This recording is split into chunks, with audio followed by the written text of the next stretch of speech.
Kalau kamu mau cari itu, silakan di tempat lain, jangan di sini. Yang aku tawarkan kerangka berpikir. Gitu loh. Di sini aku tidak ingin kalian menjadi burung beo. Makhrajnya bagus. Ya. Bahkan lidahnya lebih Arab dari orang Arab. Taujidnya oke punya. Tapi ngerti nggak kamu? Aku bukan tidak senang ada orang ngaji bagus, baik makhraj. Enggak. Aku senang. Tapi di sini tidak sedang mengajarkan itu. Kamu cari tempat lain kalau mau yang itu. Daripada nyampah kamu di sini. Ya. Dan akhirnya seperti yang aku bilang, kalau kamu baca terjemahan Al-Qur'an yang diterbitkan oleh Depak, apa arti kudus itu? Sampai ada kota kudus. Coba, apa artinya kudus itu? Suci. Suci gundulmu gue. Kudus itu dalam edisi Lisanul Arabian, kalau dalam edisi Lisanul Ibranian atau Ibraniun itu kados. Jadi kados, kudus itu artinya terpisah. Transenden dia. Jadi Gusti Allah engkang Maha Agung, Yod Het Hafe itu kados. Seperti ini dikatakan, Allah tidak datang untuk menghanguskan, tetapi ia adalah Allah dan bukan manusia. Nah ini ya. Ya. Allah dan bukan manusia. Terus penjelasannya, yang kudus. Kudus itu kados. Artinya terpisah. Tapi kalau kita baca dalam perspektif terjemahan-terjemahan, kudus menjadi suci, gimana? Heran kok pada geblek. Kudus kok bisa suci itu loh. Aduh. Ya. Oke. Ada yang nggak terima? Ada yang nggak terima gue bilang geblek. Lu geblek. Kalau lu nggak geblek jangan bilang kudus itu suci. Lu pintar kalau gitu. Ya, kudus itu transenden, tidak imanen. Terpisah. Itu kudus kados.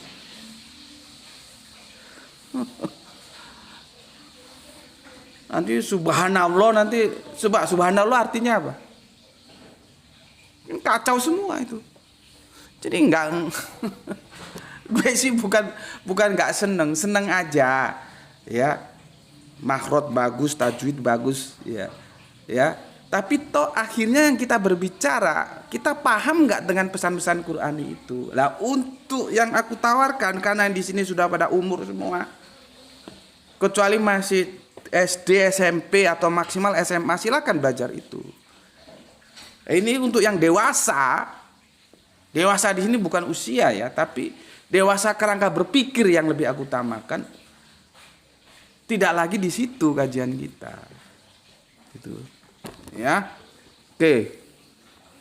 Ada yang nggak suka dengan pernyataan gue, nggak apa-apa, lu minggir. Gue nggak perlu viewer seperti lu. Ya. Oke, sekarang Kolose ya. Hosea sudah, Kolose 2:32. Ambilin spidol. Kolose 3:23 ya. Apa katanya? Ayat ini mengajarkan bahwa apapun yang kita lakukan, kita harus melakukannya dengan segenap hati kita seperti untuk Tuhan dan bukan untuk manusia. Jadi Tuhan Allah itu bukan manusia gitu loh.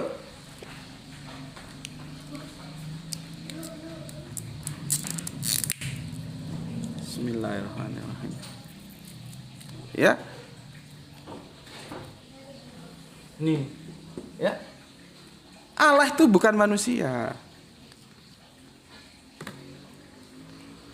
Nanti kalau ada yang bilang, oh dia datang dari surga, itu bahasa sastra, bos. Faktanya Kanjeng Nabi Isa, baginda Yesus itu datangnya lewat gua garbanya Bunda Maryam. Bukan dari surga terus turun gini, terus turunnya landingnya di mana, nggak begitu. Gue tidak menyalahkan ayat itu, yang gue salahkan cara pemahaman elu.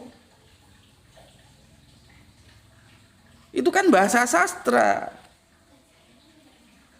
Lu kira Yesus turun dari surga, dia yang datang dari surga itu dari surga sono terus ke bumi terus mendarat di mana?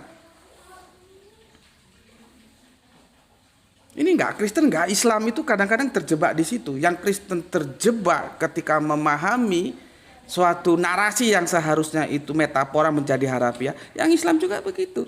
Makanya aku sampai berkali-kali menjelaskan, ya, Kanjeng Nabi Adam ya turun itu kan terjemahan yang keliru. Karena itu nggak pakai nazar, itu pakai ihbitu. Pergilah. Keluarlah, bukan turun. Turun itu nanti menjebak kalian. Oh, surga di atas, bumi di bawah, turun gitu seperti landingnya pesawat. Pertanyaan gue, turunnya di mana?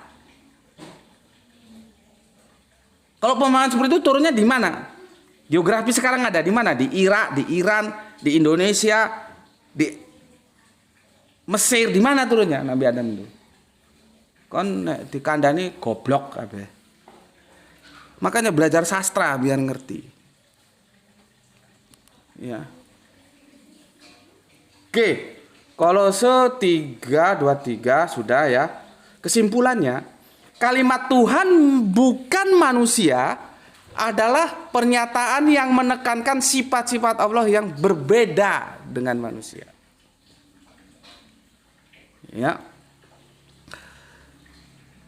Kita lihat Yehezkiel 2:82 ya. Jam berapa tuh sekarang tuh? 9:53. Waduh, kurang 7 menit ini. Sudah ditelepon sama panitia. Yehezkiel, tulisan gue jelek ya. Jadi harus ketika gue nulis lu dengar omongan gue. 2:82 ya. Hai anak manusia, katakanlah kepada Raja Tirus, beginilah firman Tuhan Allah, karena engkau menjadi tinggi hati dan berkata, aku adalah Allah, aku duduk di takhta Allah di tengah-tengah lautan. Padahal engkau adalah manusia, bukan Allah. Walau hatimu menempatkan diri sama dengan Allah. Clear. Manusia itu bukan Allah. Kalau di sini Allah bukan manusia, di sini manusia itu bukan Allah, alias sami mawon. Substansinya, ya. Pemahaman tentang ketidakberubahan Allah itu terkait dengan sifat kekalnya. Jadi Allah yang dulu, Allah yang kini, Allah yang akan datang itu Allah yang tidak pernah berubah, gitu loh ya, tidak pernah berubah, ya. Oke, dia kekal, dia tidak terpengaruhi oleh ruang dan waktu. Nah, kalau bahasa fisikanya begitu, cuman terlalu ribet kalau aku jelaskan dengan pendekatan teori fisika ya. Nanti wal awalu wal akhiru, nah, itu harus fisika itu. Dia yang awal, dia yang akhir. Kenapa dia maha tahu? Karena dia yang awal, dia yang akhir. Nanti masuk dalam edisi Yunani menjadi alfa omega. Gitu loh ya. Nanti katanya Yesus alfa omega. Itu sudah aku jelaskan ya. Ya. Oke. Itu ya pemahaman tentang ketidakberubahan Allah yang terkait dengan kekekalannya. Konsep teos perjanjian lama yang dipegang teguh Yahudi seperti itu. Ya. Pahami dulu ya. Yahudi itu memahamannya seperti itu, ya.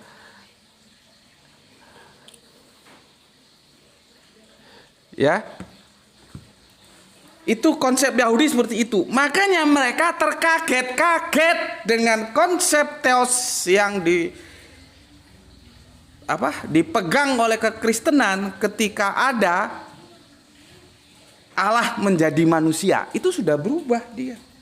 Padahal Allah itu tidak berubah. Ya, itulah nanti ya yang menjadi keberatan pihak-pihak Yahudi ya untuk dikatakan bahwa sesembahan, ilahan kalau kita bahasa Arabiunnya, sesembahan ya, antara Kristen dan Yahudi beda jauh. Beda jauh. Bagi saudara tua kita Yahudi, ya, sesembahan itu tidak berubah, ya. Allah bukan manusia. Ya. Nah, nanti terkait dengan itu PL ini ya. Ini PL Perjanjian Lama. Nanti lihat di PB. Perjanjian Baru Yohanes 1:14.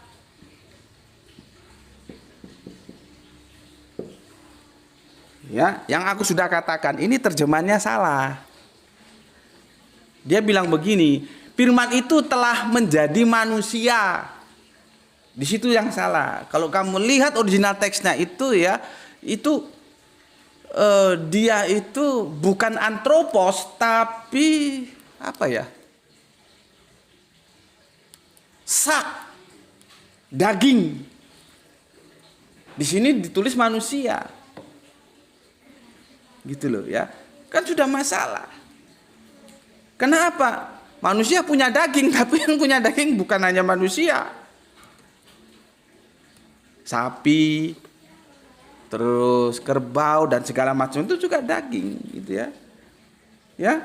Jadi diterjemahkan sak menjadi manusia itu sesuatu tindakan yang eisegese, bukan exegese.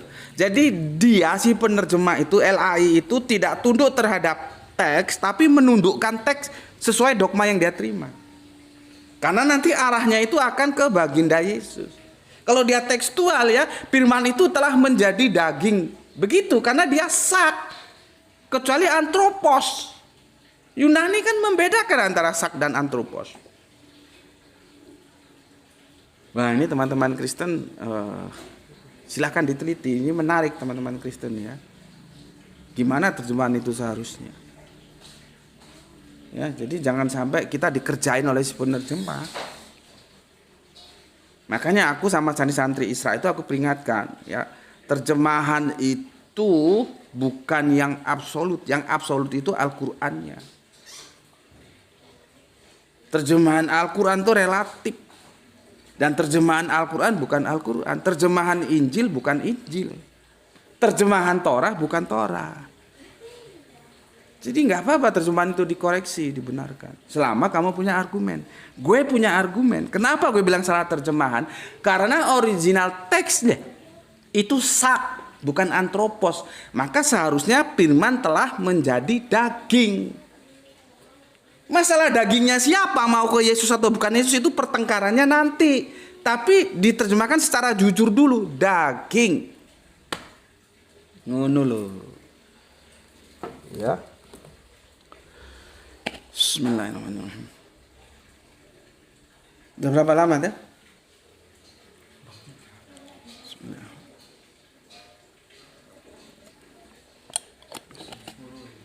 Sudah jam 10. 4:03 ke 1 jamnya berapa menit lagi? 17 menit lagi ya, kita genapkan ke 1 jam lah biar nanti panitianya nunggu sebentar. Sudah ditelepon tadi ya. Jadi ya, Tuhan tidak pernah berubah. Kata-kata menjadi itu berubah dia. Makanya kalau diskusi kita ya dengan teman-teman Kristen, kita akan ngomong ya bahwa Allah itu bukan manusia. Itu sudah permasalahan tersendiri bagi kekristenan. Cuman sudah diselesaikan oleh dogma Duinatur tadi. Nah, terus dalam hal jadi-jadian ini mereka akan bilang Allah Tuhan yang Maha Kuasa bisa menjadi apa saja karena Dia Maha Kuasa. Untuk membela dogma Allah telah menjadi manusia atau firman telah menjadi manusia, itu tadi yang salah terjemahan tadi gitu. Biasanya kita kan ngomong nggak mungkin manusia jadi Allah, nggak mungkin, sampai motor nggak mungkin. Nah, saudara Kristen kita menjawab iya benar, Allah tidak menjadi manusia. Di situ yang ada adalah manusia memang tidak bisa menjadi Allah gitu loh ya. Di situ yang ada adalah Allah yang menjadi manusia. Jadi menurut mereka dengan kekuasaannya Allah itu bisa menjadi manusia. Mereka akan mengajukan sebuah penolakan ya tentang manusia menjadi Allah. Karena dalam konsep saudara Kristen kita, Yesus itu bukan manusia yang jadi Allah, tapi Allah yang menjadi manusia. Meskipun kita tahu sebetulnya Yesus itu ya manusia, orang lahir dari bunda Maria yang juga manusia kok. Jadi itulah asiknya ya kalau kita belajar teologis kekristenan ya. Ya, wong Jawa ngarani bulet gitu loh ya. Bagaimana dia mau tidak dikatakan manusia? Terlahir dari gua garba. Gua garba itu bahasa Jawa, artinya rahim. Seorang bunda, yang bundanya itu manusia. Dan dia terikat oleh ruang dan waktu gitu loh ya. Ya, jadi sebetulnya begini. Itu diskusi aku waktu aku diundang untuk ngisi kajian di Universitas Muhammadiyah ya. Aku ngisi kajian, aku kaget ternyata itu pesertanya itu dari semua angkatan. Jadi banyak yang tua-tua gitu loh. Mahasiswa kalau sudah tua kamu tahu sendiri karena zamanku juga begitu. Mesti banyak bantahnya kalau dikasih tahu. Gitu ya. Aku menjelaskan tentang keabsolutan Tuhan. Pada waktu tanya jawab ada yang tanya. Dia tanya, bisakah Tuhan menciptakan batu yang tidak kuat dia angkatnya? Gitu. Nah itu kan pertanyaan menjebak. Kalau kita goblok ya akan jadi masalah. Aku bilang pertanyaan itu sudah aku dengar sejak aku masih jadi mahasiswa dulu, aku sudah dengar itu. Dan aku bilang ini pertanyaan orang kafir. Dia marah. Itu nggak salah, dia bilang dia asalnya Jember. Dia marah, dia menunjukkan keislamannya gitulah ya. Dia bilang namanya itu kalau gue kan Jawa ya. Subandi T Sukoco itu Jawa ya. Gus Beti itu Jawa ya. Itu Jawa. Kalau dia nggak ada namanya nama-nama Arab gitu ya, gue lupa. Dia tunjukkan namanya Arab. Terus dia sebagai takmir masjid di Jember sana. Terus intinya dia menunjukkan simbol-simbol keislamannya. Terus gue diam aja, gue biarin. Setelah selesai terus gue deketin. Dia menunjukkan siapa dia supaya dia nggak mau dibilang kafir gitu loh. Ya. Kan gue ngomong itu pertanyaan orang kafir. Gitu. Terus setelah dia reda, ini mahasiswa banyak ini di kampus. Dan pesertanya itu ada yang semester tua, jadinya ya kacau ya. Akhirnya saat itu terbelah. Cuman kan itu kan kondisinya aku memberikan kajian, tentunya aku nggak membiarkan mereka saling berantem di antara mereka, antara yang setuju dengan aku dengan yang tidak. Aku kan harus lebih dewasa ya. Akhirnya aku redahkan dan aku ngomong begini, makanya kalau lihat kajianku itu diperhatikan, jangan kamu cengengesan wae. Kenapa kamu marah? Aku kan tidak bilang kamu kafir. Aku bilang itu pertanyaan orang kafir. Aku tidak bilang kamu yang kafir. Tapi pertanyaan, bisakah Tuhan menciptakan batu yang tidak kuat dia angkatnya? Itu pertanyaan orang kafir. Yang aku bilang itu pertanyaan orang kafir. Aku nggak bilang kamu kafir. Ngerti nggak kamu bedanya bahasa? Akhirnya diam dia.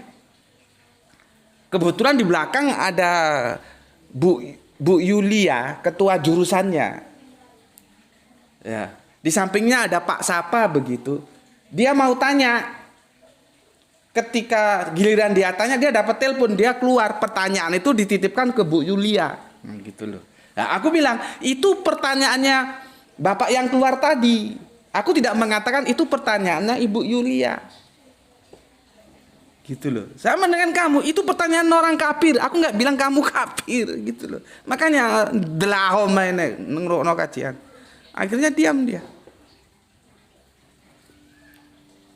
Sama seperti tadi, Allah itu maha kuasa, dia bisa saja menjadi manusia. Maka aku jawab, seperti Allah bisa nggak menciptakan batu yang tidak kuat diangkatnya? Maka aku jawabnya apa? Karena dia maha segalanya, maka jawabnya bisa, bukan tidak bisa. Tetapi masalahnya, mau tidak Allah? Itu aku akan mengajak kamu berpikir keras. Mau tidak Allah itu menjadi manusia? Mau tidak Allah itu menciptakan batu yang tidak kuat diangkatnya? Kalau soal bisa.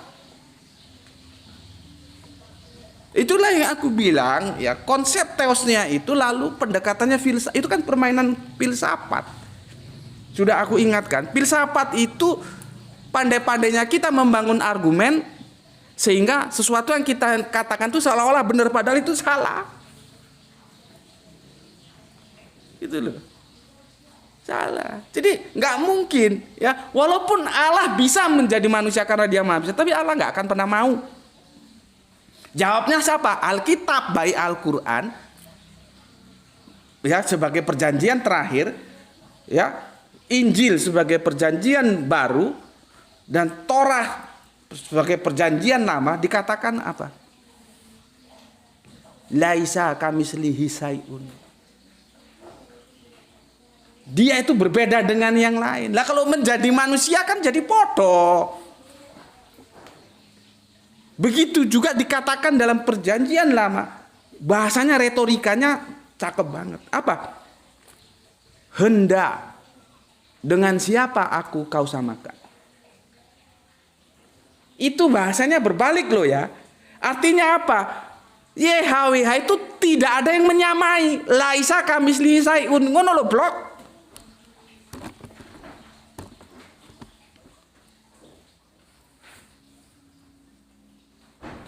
Ngerti? Makanya ini karena nggak ada waktu, ya. Yohanes 1:14 itu harus dilihat dari awalnya. Yohanes 1 pasal 1 sebetulnya itu gimana.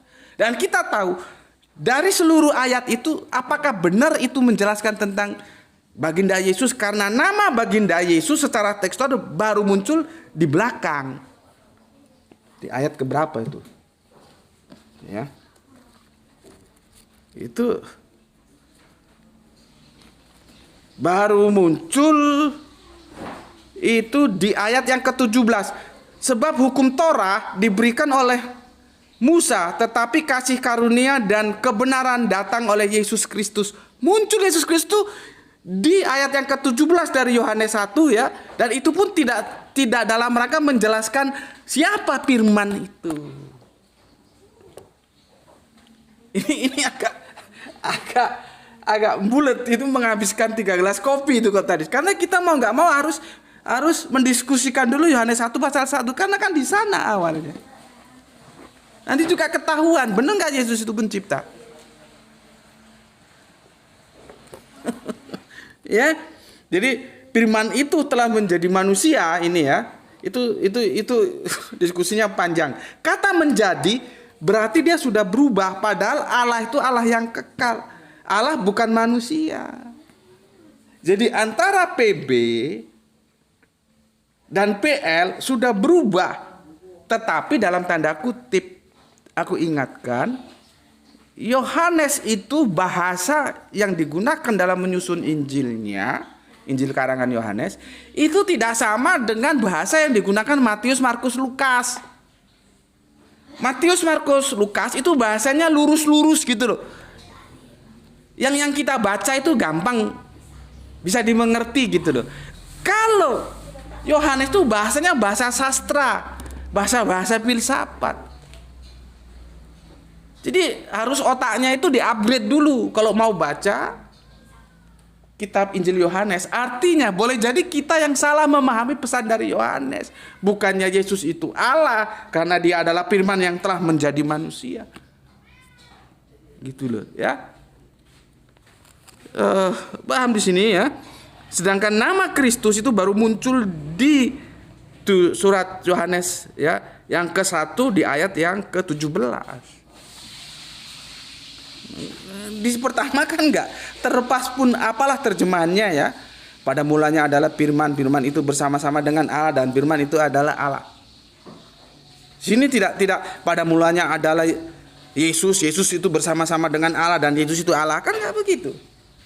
Artinya firman itu juga harus kita perdebatkan. Sekarang terjemahannya bermasalah ini. Apalagi kalau terjemahannya begini, pada mulanya Allah berfirman. Nah.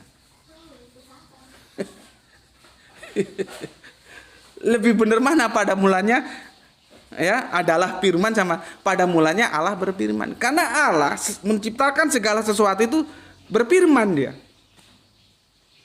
Kun fayakun. Jadi maka ayo apa sing Islam iki?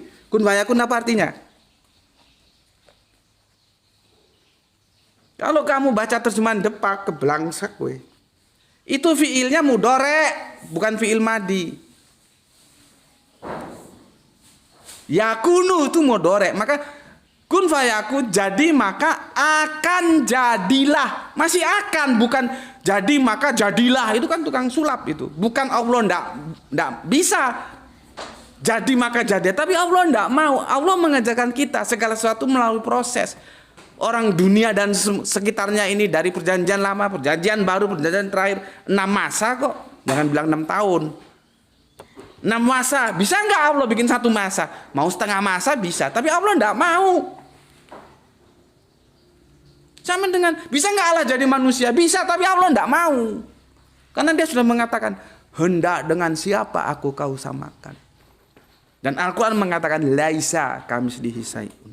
Cukup sampai di sini dulu, ya, karena aku ada acara diskusi hari ini, ya, sudah ditunggu tadi, ya.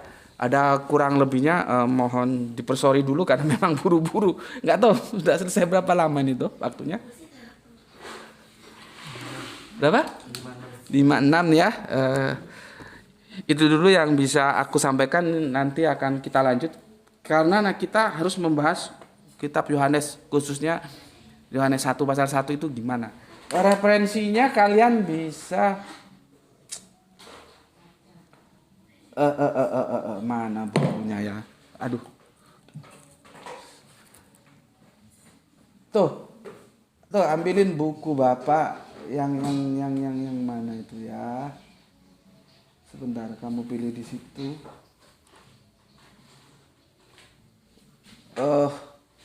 Kamu nggak usah takut. Nanti burgi nggak, baca aja. Nanti kan keputusan itu loh, di bawahnya karena Armstrong yang tebel itu. Nah, itu bawahnya Karen Armstrong. Biar Bapak yang ambil. Sudah Bapak yang ambil. Nah, ini ya. Ini untuk teman-teman Kristen juga bagus baca ini. Enggak usah dulu pikir itu Kristen Tauhid itu Kristen Unitarian. Sudah, itu dibuang dulu. Kita berpikir secara akademis dulu. Kalau sudah begitu, jadi kan kebenaran itu ditentukan berdasarkan kelompok, bukan kebenaran ditentukan berdasarkan fakta, gitu loh ya. Ini kalau yang sederhana ini, ya ini tuh, nampak tuh. Ini sederhana ini, ya. Ini sudah diekstrak. Kalau mau yang lebih complicated tuh ini tebal tapi. Bacanya aja ada berapa ini? Ada totalitasnya ada 600 halaman semuanya ya. 700 padahal. Ternyata bukan 600, 700 halaman. Nih, tebal. Nih ya. Nih. Ini awalnya dia Tritunggal. Terus menjadi tunggal nih. Nih. Ya. Nggak tahu harganya, ini gue dikasih hadiah mungkin ya. Gue pada waktu itu nggak punya duit, gue bilang, gue orangnya belak-belakan. Ya. Ustadz Alpan Tanjung yang menghadiahkan ini. Gue bilang, tolong dong beliin buku gue. Gue orangnya gitu belak-belakan. Ya. Ini hadiah dari Kang Mas Gurem Enrukem. Jadi ini yang ekstrak, Kalau mau lebih luas wisata ilmunya ini yang tebal. Ya. Nanti kita kalau kamu sudah baca ini, aku lebih gampang menjelaskan tentang Yohanes 1 pasal 1 dan berikutnya. Oke, sampai di sini dulu ya. Mohon dipersori karena aku ada acara diskusi habis ini ya, dan tadi sudah ditelepon. Ya, maka kita akhiri dulu. Pesan aku, jaga Allah, jaga Kanjeng Nabi, jaga Al-Qur'an, jaga keindahan Islammu dalam bingkai keimananmu. Tetapi jangan lupa tetap memberi hormat kepada saudara kita yang memilih jalan lain karena mereka saudara kita. Ya, semoga yang belajar dan yang mengajar mendapatkan keberuntungan, yaitu rezeki yang barokah dan kesehatan yang prima. Terima kasih saudara-saudaraku yang ada di TikTok, yang ada di YouTube sudah ngaji bareng di channelnya Gus Peti ya. Untuk dokumentasinya bisa lihat di channel YouTube-nya ya, karena di TikTok kan itu tidak terdokumentasikan. YouTube ketik Subandi T Sukoco ya, di sana semua lengkap dan bisa tanya-tanya di sana ya. Oke, sampai di sini dulu akhirul kalam. Alhamdulillahirabbil alamin. Matur nuwun.